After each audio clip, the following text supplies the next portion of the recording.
And it's what we call Anglo-Indian furniture.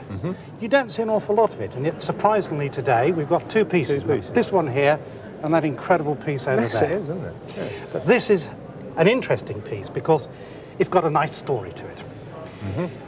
It's the shades of the British Raj.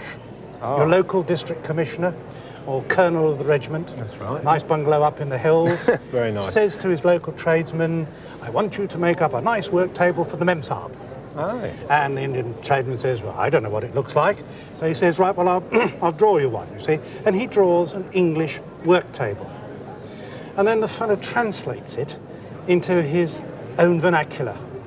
So therefore, it looks all strange because it's meant to be English in shape, but it's so obviously Indian. This is clearly a late Regency shape, sort of English gadrooning here. That doesn't happen in Indian art, so that was a straight copy. These brackets here, these are very Regency in shape and form. But then it goes crazy, because the English one have beautiful shaped pedestals and splay legs, and you've got this carved stuff, which is as though it was an Indian temple carved through it. Yeah. Now, it is in fact a work table and not a writing table. Here is the wool well, where Memsahib kept her wools, and this drawer comes out about there. Yes. So this is where Memsahib sat, put her tapestry, and did the needlework on it. I thought it was where someone had pinned a pattern to follow. Nope, I think not. They sort of actually did the work, That's work fair on enough. that. Yeah. So that's what it is. That's Wow. where it comes from. Someone certainly took a lot of time over it, didn't And they did it a long while ago.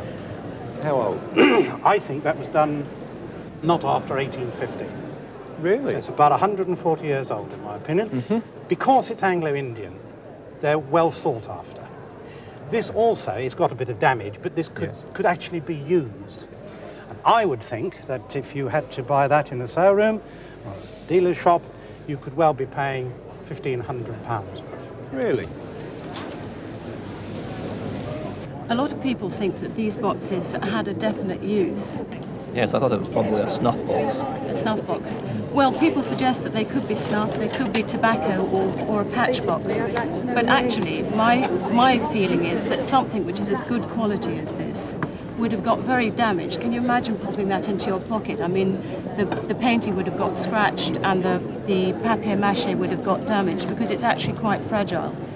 And so I think that these were made for decorative things and souvenirs. Now, something of this quality, I would expect to see a signature on.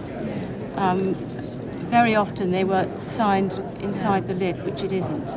I mean, at auction, I would say, were it signed, it would be worth we would estimate it somewhere in the region of £1,000 to £1,500.